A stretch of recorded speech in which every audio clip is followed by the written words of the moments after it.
들아 너희 머리를 들지어다. 영원한 문들아 들릴지어다. 평강의 왕이 들어가시리로다. 영광의 왕이 누구시냐? 만군의 여호와께서 곧 영광의 왕이시로다. 찬송과 영광을 받으시기에 합당하신 하나님, 저에게 거룩한 날을 허락하여 주사 하나님 앞에 불러주심을 감사합니다. 이 시간 예수 그리스도를 통하여 계시하신 하나님의 구원 역사를 경험하게 하시며 또한 이 자리에 성령께서 임재하셔서 저희로 하여금 영과 진리로 예배하게 하옵소서. 이 예배로 하나님께 모든 영광을 돌리게 하시고 저에게는 은혜와 기쁨의 시간이 되게 하옵소서. 예수 그리스도의 이름으로 기원합니다. 아멘. 다 함께 하나님 앞에 우리의 죄를 고백합시다. 사랑의 하나님, 저희는 때때로 주님의 곁을 떠나 길 잃은 양처럼 방황하며 육신의 욕망에 집착하며 살아왔습니다. 또한 주님이 주신 생명의 말씀을 저버리고 빛의 자녀된 삶을 살지도 못하였습니다. 용서의 하나님, 죄를 고백하고 회개하는 저희의 기도를 들으시고 자비와 긍휼을 베풀어 주옵소서. 이후부터는 하나님의 자녀답게 주님의 이름을 영화롭게 하는 삶을 살게 하옵소서. 우리 주 예수 그리스도의 이름으로 기도합니다. 아멘. 죄사함을 받기를 원하는 여러분, 용서하시는 하나님의 말씀을 들으십시오. 만일 우리가 우리 죄를 자백하면 그는 미쁘시고 의로우사 우리 죄를 사하시며 우리를 모든 불의에서 깨끗하게 하실 것입니다. 아멘.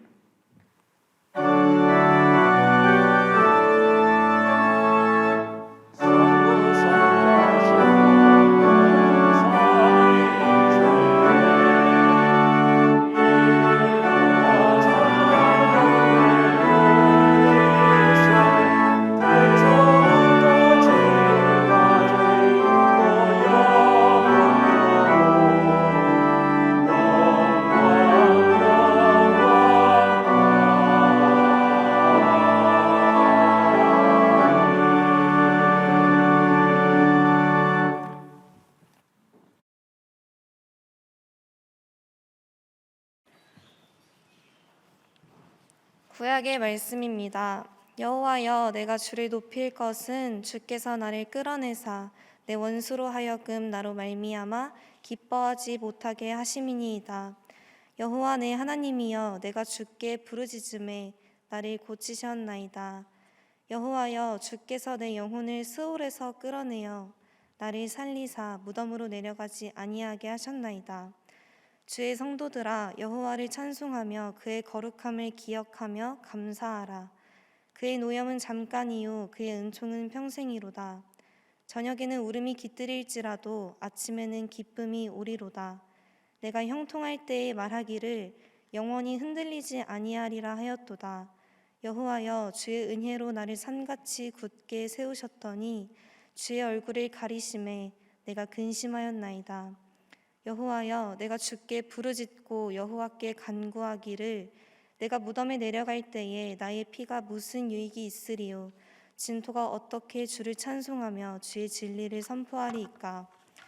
여호와여, 들으시고 내게 은혜를 베푸소서. 여호와여, 나를 돕는 자가 되소서 하였나이다. 주께서 나의 슬픔이 변하여 내게 춤이 되게 하시며 나의 베옷을 벗기고 기쁨으로 띠우셨나이다. 이는 잠잠하지 아니하고 내 영광으로 주를 찬송하게 하심이니 여호와 나의 하나님이여, 내가 주께 영원히 감사하리이다. 이는 살아계신 하나님의 말씀입니다. 서신의 말씀입니다. 내가 또 보고 들음에 보좌와 생물들과 장로들을 둘러선 많은 천사의 음성이 있으니 그 수가 만만이요 천천이라. 큰 음성으로 이르되 죽임을 당하신 어린 양은 능력과 부와 지혜와 힘과 존귀와 영광과 찬송을 받으시기에 합당하도다 하더라. 내가 또 들으니 하늘 위에와 땅 위에와 땅 아래와 바다 위에와 또 그 가운데 모든 피조물이 이르되 보좌에 앉으신 이와 어린 양에게 찬송과 존귀와 영광과 권능을 세세토록 돌릴지어다 하니 내 생물이 이르되 아멘 하고 장로들은 엎드려 경배하더라. 이는 살아계신 하나님의 말씀입니다.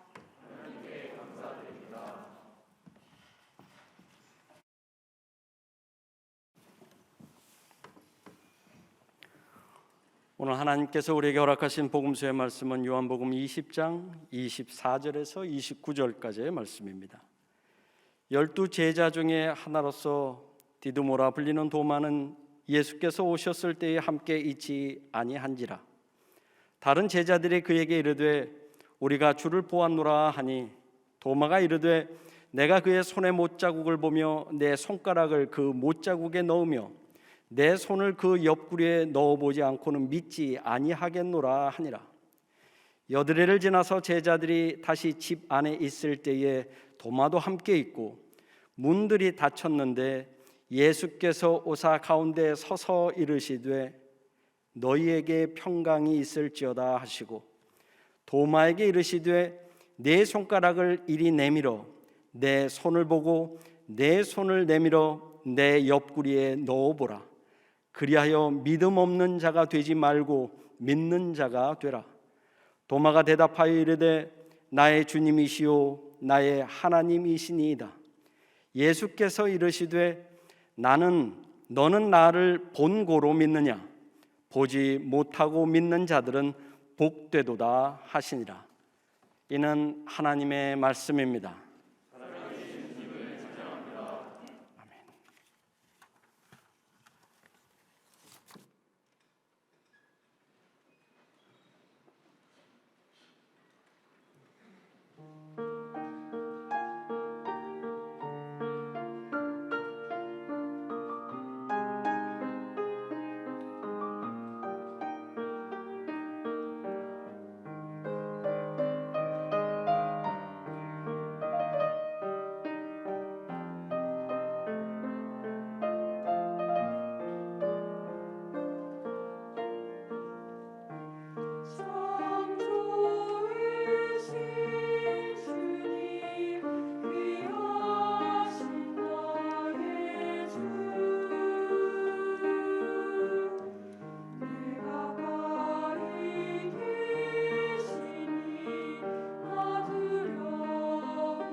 이제 열림교회 담임 목사님으로 섬기시고 계시는 이인선 목사님 나오셔서 주님의 부활의 주님을 만난 도마의 고백이라는 제목으로 하나님 말씀 선포하실 때에 많은 은혜가 있으시길 소망합니다. 할렐루야. 하나님의 은혜와 평강이 우리 감신 공동체 안에 있는 모든 분들에게 함께 하시기를 간절히 바랍니다. 하나님의 은혜 가운데 또 우리가 부활 주일이 지나고 지금 부활의 주님과 함께 사는 특별한 시간들을 부활 절기를 보내고 있습니다. 예수 그리스도의 영생의 소망 또 부활을 통해 주신 승리의 기쁨이 여러분들의 날마다 임하시기를 간절히 바랍니다. 오늘 우리 교회에서 또 십자가를 봉헌할 수 있는 기회를 허락하신 하나님께 감사하고 또 우리 총장님 늘 웨슬리 체프를 바라보시면서 십자가를 좀 대형 십자가를 좀 설치하면 좋겠다라고 하는 마음을 갖고 기도하시던 중에 또 말씀을 하시게 됐고 또 우리 유경동 교수님이 저를 만날 때마다 압박을 또 하시면서 그 얼른 하세요 그래서 우리 장로님들하고 의논을 하고 흔쾌히 우리 장로님들이 하시기로 그렇게 마음을 먹고 교회에서 봉헌하려고 했는데 장로님 한 가정에서 헌금을 교회로 하셨어요. 그래서 아주 멋진 십자가를 봉헌하게 됐습니다. 어떤 십자가가 어울릴까 많이 고민했습니다. 업체들도 몇 군데 저희가 컨택을 해서 참 상징적인 곳이다. 감리교 신학대학은. 그러니까 여기에 걸맞는 십자가가 필요하다. 많이 고민도 하고 또 업체들을 컨택도 하는 중에 우리 부목사님이 이종 목사님이 아주 좋은 업체를 또 이렇게 저희하고 최근에 이제 이렇게 좀 같이 교회 시설을 하는 그런 업체인데 훌륭한 분들하고 같이 작업을 하게 됐습니다. 십자가를 만드는 과정, 또 설치하는 과정, 뭐 이런 것들이 좀 시간이 좀 걸렸습니다. 총장님은 학기 시작하기 전에 좀 했으면 하셨는데 이게 공사가 생각보다 어렵더라고요. 설치하는 공사가. 그래서 십자가는 완성이 됐지만 그 업체를 또 선정하는 시공업체를 선정하는 시간이 좀 있어서 이제 설치하게 되고 오늘 감격스럽게 또 봉헌 예배를 드리게 됐습니다. 십자가를 바라보실 때마다 우리를 사랑하신 하나님의 그 놀라운 사랑, 또 우리를 위해서 자신의 전부를 주신 예수 그리스도의 그 놀라운 은혜를 여러분들이 꼭 기억하시면서 촛불에 들어오실 때마다 십자가를 바라보실 때마다 그런 감격으로 여러분들의 마음이 뜨거워지고 또 감사로 또 충만한 그런 매일매일이 되고 또 체프 시간이 되기를 간절히 바랍니다. 웨슬리 체프를 들어올 때마다 이 웨슬리 체프를 저희 교회 장로님이 헌금하셔서 지으셨거든요. 그래서 제게는 늘 우리 장로님들과 더불어서 웨슬리 체프를 보면 거룩한 부담이 있습니다. 그래서 와서 제가 체프 설교하면서 음향 시설이라든지 조명이라든지 또 영상이라든지 너무 낙후된 것에 마음이 아파서 우리 장로님들하고 한번 의논을 했더니 흔쾌히 장로님들이 또 함께 그걸 하자 동의를 해주시고 또 우리 교우들이 마음을 모아주셔서 이렇게 조명 시설 또 영상 음향 이걸 새롭게 다 했고 또 이제 십자가를 지금 했고 그리고 또 앞으로 또 뭘 더 해야 될지를 이제 제가 고민하고 있습니다. 사실 이 강단도 제가 알기로는 우리 교회 성금에서 이제 새롭게 만든 지가 꽤 오래된 것 같아요. 와 보니까 전부 이렇게 긁히고 스크래치가 많이 났습니다. 지금 이게 왜 제 눈에 띄는지 모르겠어요.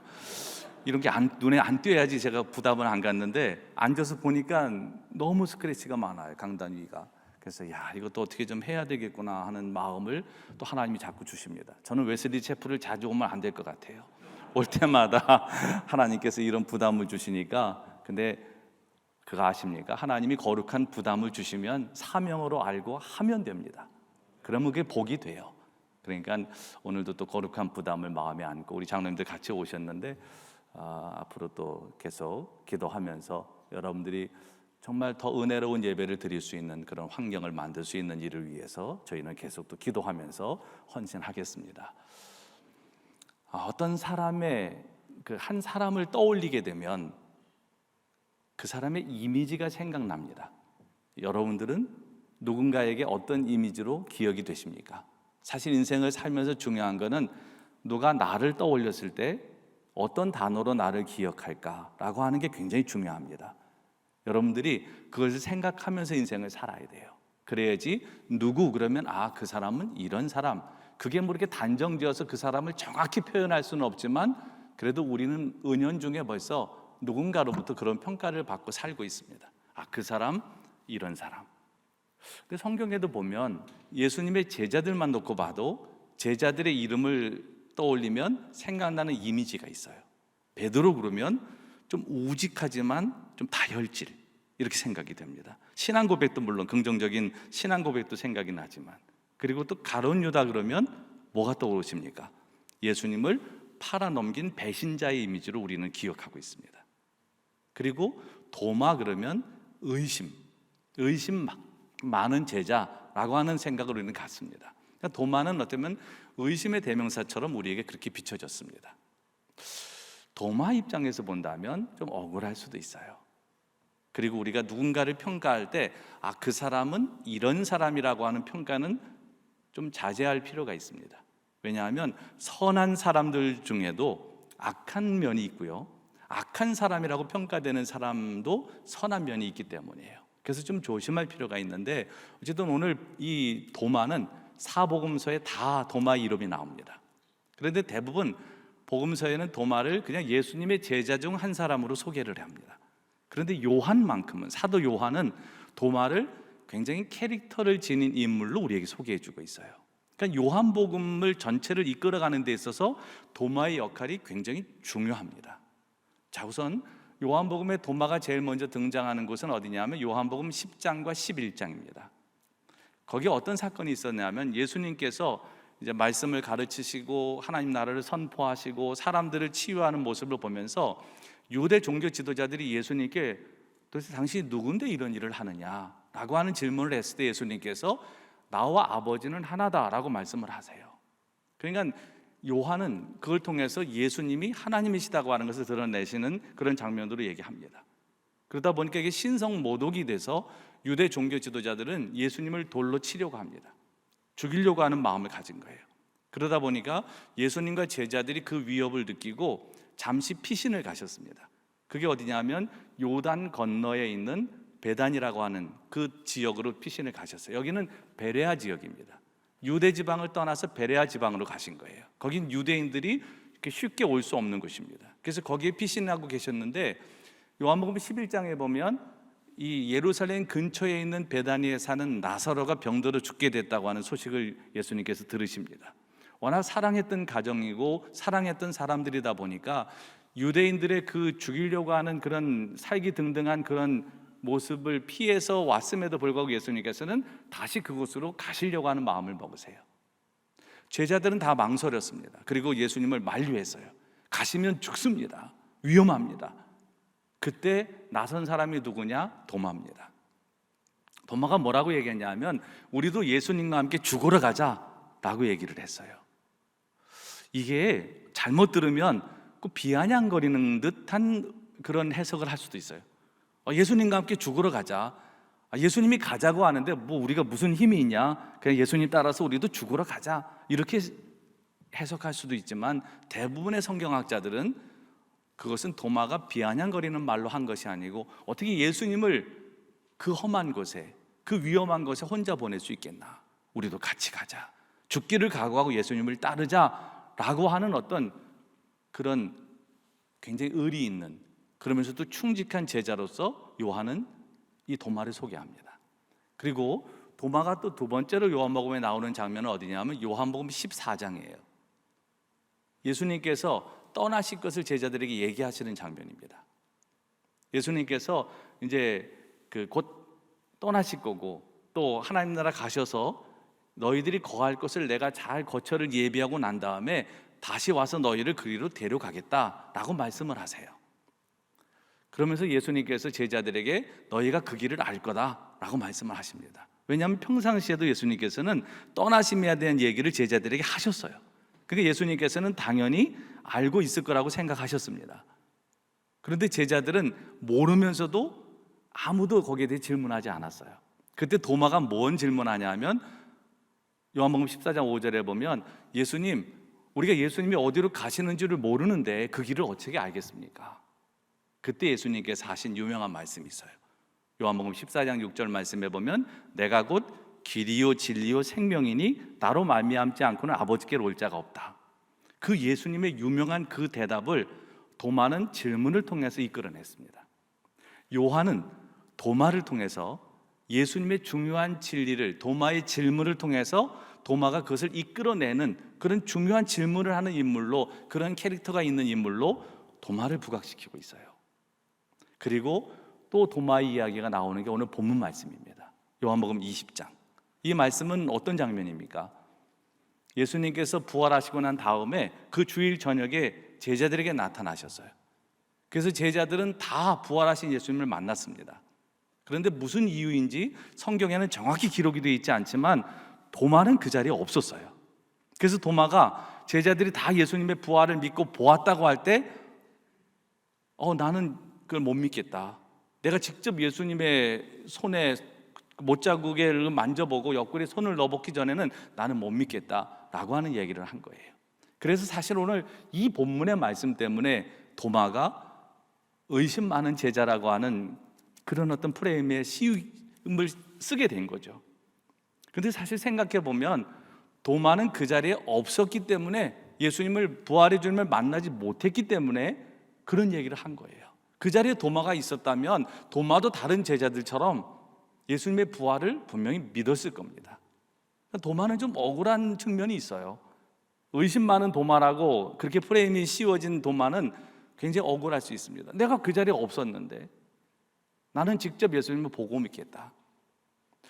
여러분, 이런 사람을 실증주의자라고 우리가 얘기를 합니다. 근데 이 실증주의자들은 내가 본 거, 내가 들은 거, 이것만 믿겠다라고 말하는 사람들이죠. 근데 생각해 보면 우리가 눈으로 보는 것이 다 정확하진 않습니다. 예전에 여러분들은 마술하는 사람들 옆에서 마술을 본 적이 있나요? 전 가까이서 마술하는 사람이 마술하는 걸 봤어요. 근데 이분이 뭐라고 얘기하냐면 자세히 보세요, 자세히 보세요. 그래서 제가 자세히 봤습니다, 앞에서. 그런데 그 마술하는 사람의 손놀림과 그리고 그 마술의 도구를 이용한 그 기가 막힌 트릭을 저는 전혀 감지하지 못했어요. 정말 뚫어지게 봤습니다. 눈물이 날 정도로 눈도 깜빡하지 않고 놓치지 않으려고, 뭔가를 잡아내려고 정확히 보려고 진짜 유심히 봤는데 전혀 모르겠더라고요. 그런데 나중에 그분이 설명을 해줬어요. 그 마술의 원리를 얘기해 주는데 굉장히 간단한 거였습니다. 그런데 제가 그 앞에서 눈으로 보면서도 그 트릭을 발견하지 못한 거예요. 여러분, 사람이 눈으로 보는 것만이 정확한 게 아닙니다. 우리 눈은 때로는 보고 싶은 것만 볼 때도 있어요. 우리 귀도 듣고 싶은 소리만 들을 때도 있습니다. 그러니까 이거는 정확치 않은 거예요. 가끔 우리가 믿음의 세계에 있어서도 나는 내가 본 것만 믿는다 라고 하는 분들이 있습니다. 이 실증주의자들. 그러나 여러분의 눈이 정확하지 않다는 걸 인정하셔야 돼요. 오늘 도마도 사실은 내가 예수님을 보고 나서야 믿겠다라고 얘기를 했어요. 신앙생활에 있어서 이렇게 의심을 한다든지 질문을 갖는 것에 대해서 우리는 상당히 경계를 하죠. 교회들에서 질문하면 안 되고 의심하면 안 되고 무조건 믿어라. 예전에 많이 하는 얘기가 뭡니까? 덮어놓고 믿어라. 여러분, 정말 신앙생활은 덮어놓고 해야 됩니까? 성경도 다 덮어놔야 되고 질문하면 안 됩니까? 의심하면 안 됩니까? 어떻게 생각하세요? 교회에서 질문해도 된다? 질문하면 안 된다? 의심하면 안 된다? 이건 불신앙이다? 의심해도 된다? 대답하기 쉽지 않으실 거예요. 근데 둘 다 틀리고 맞고의 문제가 아닙니다. 사실 말씀이 선포되는 설교 시간에는 손 들고 질문할 수는 없는 시간입니다. 왜냐하면 이 시간은 말씀이 선포되는 시간이니까 이 시간은 마음을 열고 그 말씀을 여러분들이 아멘으로 받으시면 돼요. 그런데 말씀을 들으면서 이 부분은 내가 잘 이해가 되지 않는다, 이건 내가 좀 의문이 생겼다라고 하는 게 있다면 그 말씀 시간이 끝나고 예배가 끝나고 난다면 여러분들이 얼마든지 질문하실 수 있습니다. 의심이 없는 확신, 이거 위험합니다.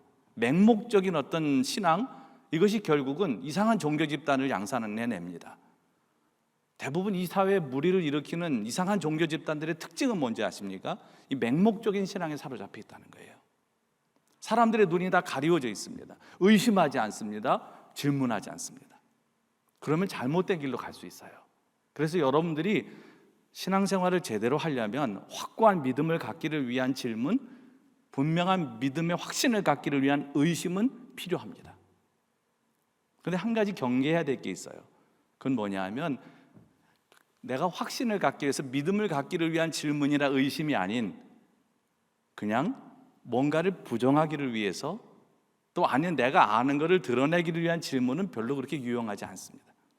가끔 수업 시간에도 보면 질문을 하는 친구들이 있어요. 근데 그 질문도 꼭 수업 시간 끝나기 전에 하는 아이들은 아주 그거 별로 달갑지 않죠. 빨리 수업 시간이 끝나야 되는데 뒤늦게 혼자 가서 교수님한테 여쭤보든지 하면 되는데 꼭 수업 시간 끝나기 직전에 질문하는, 이건 하면 미움받습니다. 아무리 좋은 질문이라도. 근데 또 어떤 질문은 수업을 방해하는 질문도 있어요. 계속 질문을 해서 교수님이 진도를 나갈 수 없습니다. 또 어떤 경우는 가만히 들어보면 걔는 그걸 다 알고 있어. 근데 자기가 안다는 걸 드러내기 위해서 질문하는 친구들도 있어요.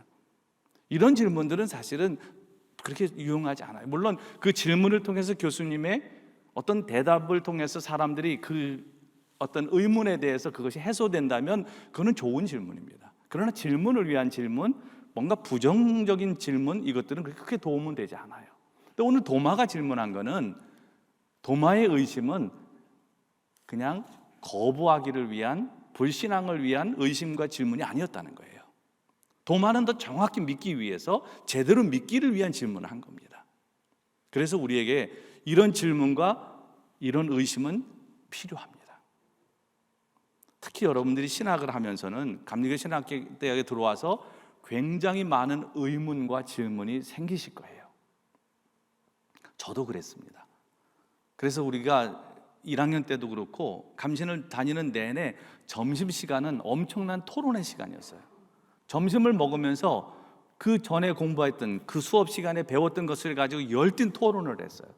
제 친한 친구들 중에는 장로교에서 온, 그 당시에는 감리교 신학대학이 학문적으로 지금도 그렇지만 굉장히 우수했습니다. 그러니까 장로교에서 와서 학부를 공부하는 학생들이 제법 있었어요. 제 친구들 중에도 있어가지고 그들의 신앙으로서는 받아들이기 힘든 부분들도 있었어요.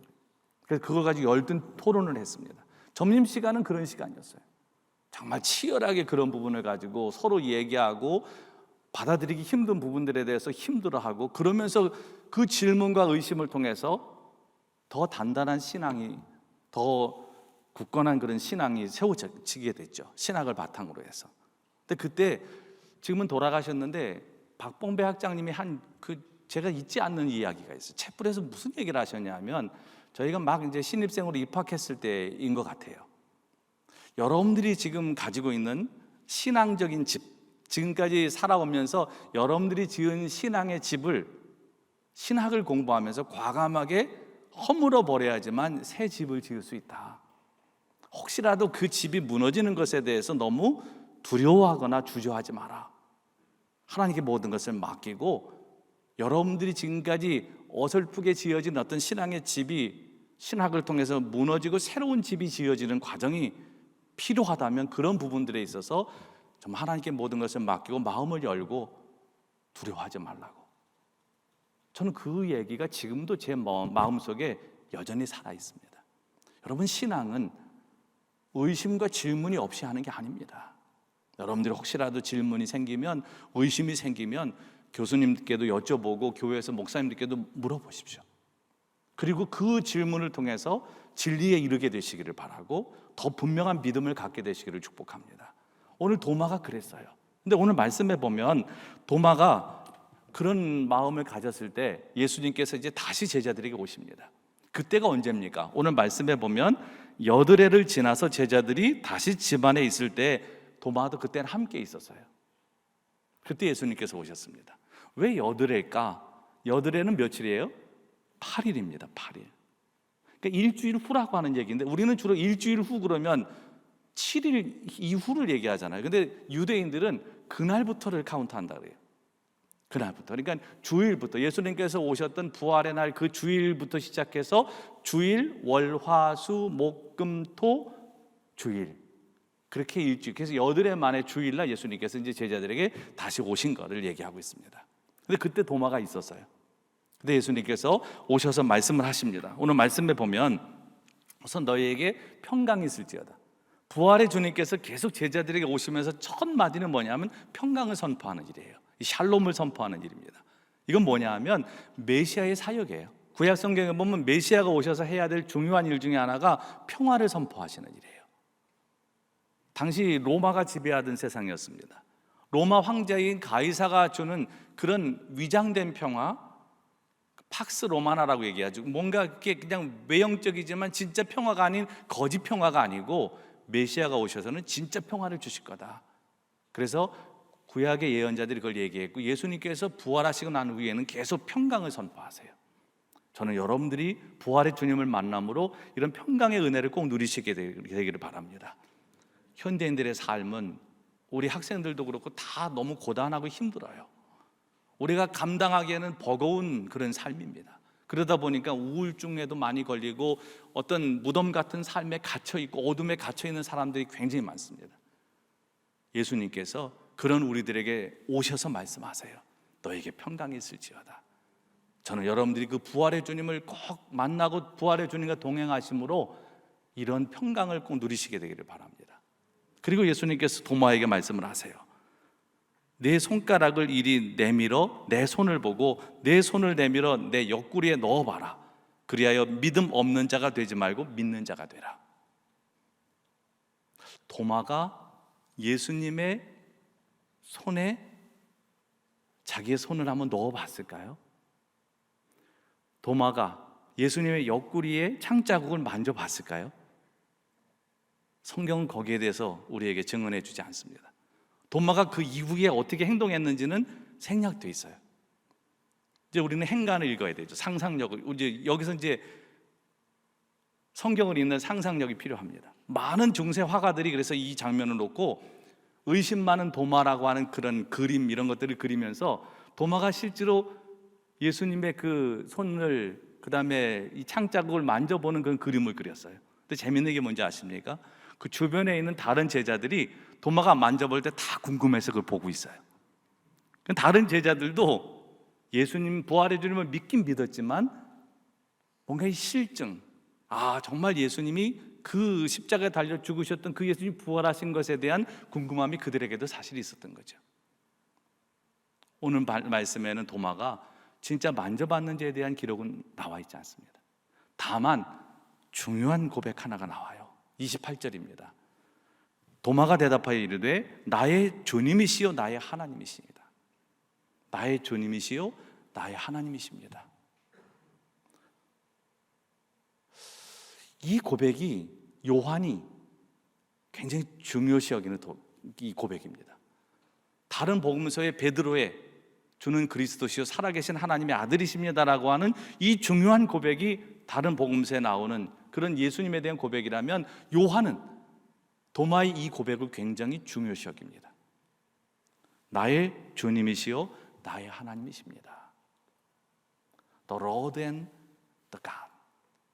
My Lord and my God. 정말 주님이 하나님이십니다. 요한은 처음에 요한복음 1장 1절에 이렇게 복음서를 시작합니다. 태초에 말씀이 계시니라 이 말씀이 하나님과 함께 계셨으니 이 말씀은 곧 하나님이시다. 그러니까 그 말씀 로고스로 이 땅에 오신 예수 그리스도가 곧 하나님이시다 라고 하는 엄청난 선언으로 요한복음을 시작해요. 그리고 요한복음 20장에 이 마지막 부분에서 도마를 통해서 나의 주님이시고 나의 하나님이시라고 하는 고백을 통해서 그 예수님이 누구신지를 아주 선명하게 드러냅니다. 도마는 그런 역할을 지금 하고 있어요. 결코 의심 많은 도마가 아니고 이런 분명한 신앙 고백을 통해서 예수님이 누구신지를 아주 정확하게 드러내는 역할을 도마가 하고 있습니다. 그리고 도마는 예수님의 제자들 중에서도 가장 먼 곳까지 가서 부활의 주님을 만나고 난 다음에 인도 첸나이까지 가서 복음을 전하다가 결국 거기서 순교를 하게 돼요.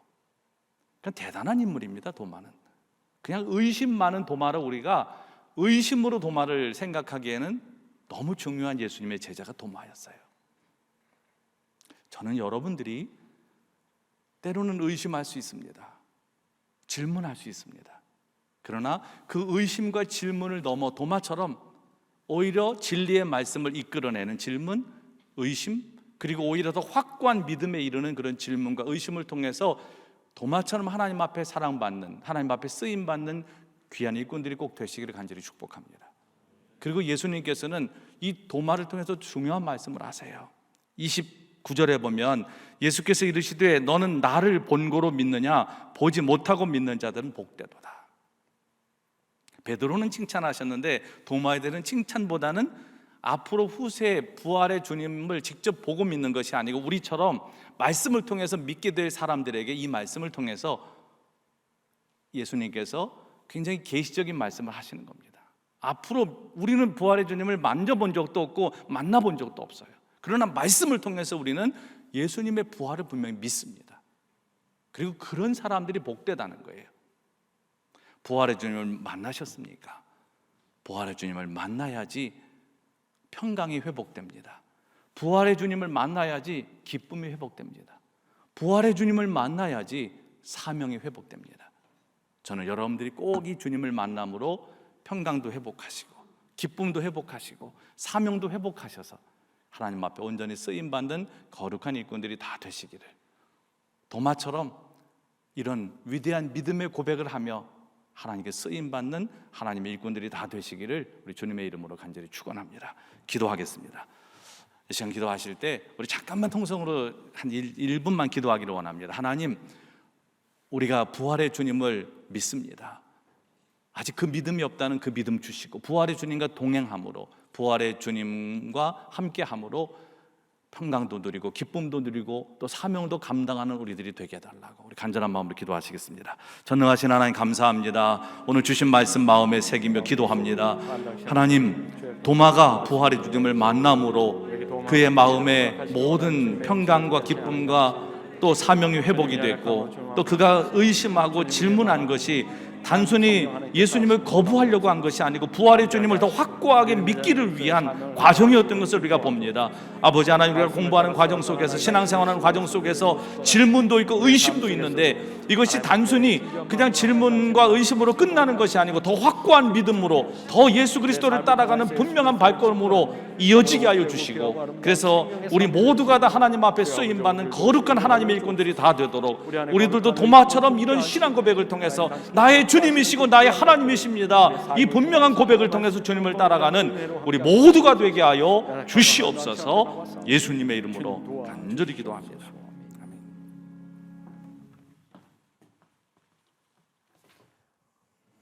오늘 은혜로운 말씀을 전해주신 이인선 목사님께 깊은 감사를 드리고, 또한 예배 순서를 담당해 주신 분들께도 감사를 표합니다. 오늘 목사님께서 설교를 해주시면서 이 웨슬리 채플이 열린교회와 어떤 깊은 관계가 있는지를 잘 설명을 해 주셨습니다. 광고를 통해서 말씀을 드리려고 했는데 목사님께서 이미 다 설명을 해 주셨고, 우리 웨슬리 채플은 열림교회 없이는 생각하기가 어렵습니다. 그래서 특별히 오늘 이 채플 후에 지하에 있는 웨슬리 세미나 1, 2, 3실을 우리 웨슬리 채플을 헌신해 주신 분들의 이름을 빌어서 명명식과 현판식을 진행하게 됩니다.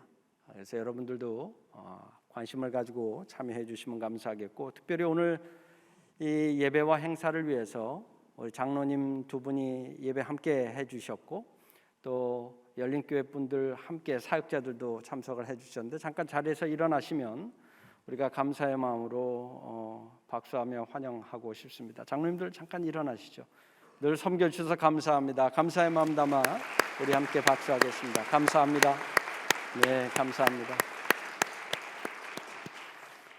2022년도 채플은 6월 4일 토요일까지 총 14주간 이루어짐을 기억해 주시고, 5월 5일 목요일과 기말고사 기간은 채플이 없는 것 또한 기억해 주시길 바랍니다. 화요일과 목요일 주간 예배는 12시에 이곳 웨슬리 채플에서 현장 예배와 온라인 실시간 줌으로 드려지고, 토요일 예배는 목회신학대학원 대상자들에 한해서 우리가 유튜브로 송출함을 기억해 주시길 바랍니다. 여러분들이 현장 예배에 참여하실 때는 마스크를 꼭 착용해 주시고 손소독과 사회적 거리두기 꼭 지켜주시기를 부탁을 드립니다. 아울러서 줌으로 예배를 드리시는 분들은 반드시 카메라를 켜두셔야 합니다. 그래서 그로 인해서 여러분들 가운데 불이익이 없도록 꼭 참고해 주시기를 부탁을 드리겠습니다. 예배와 관련한 자세한 사항은 학교 홈페이지를 확인해 주시길 바랍니다. 이제 모두 자리에서 일어나셔서 전후좌우에 계신 분들과 주님의 이름으로 평화 인사를 나누겠습니다. 주님의 평화를 빕니다. 주님의 평화를 빕니다. 파송의 말씀입니다. 그리스도의 일꾼인 여러분, 성령과 함께 선교와 봉사를 위해 세상으로 나아가십시오. 아멘. 주님, 우리와 동행하여 주시옵소서.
우리 주 예수 그리스도의 구원의 은혜와 하나님 아버지의 측량할 수 없는 깊고 크고 넓으신 사랑하심과 성령의 교통하심, 인도하심이 도마처럼 우리도 분명한 믿음을 가지고 예수님을 따르며 또 도마의 고백처럼 나의 주님이시고 나의 하나님이시라고 하는 이 명확한 고백 안에서 믿음의 길을 가며 또 사명의 길을 가기로 결단한 우리 감리교신학대학 모든 학생들 위해 또 가르침을 위해 수고하시는 우리 총장님이와 모든 교수님들 위해 그리고 감리교신학대학을 사랑하는 모든 사람들 위해 이제로부터 영원토록 함께해 주시기를 간절히 축원하옵나이다. 아멘.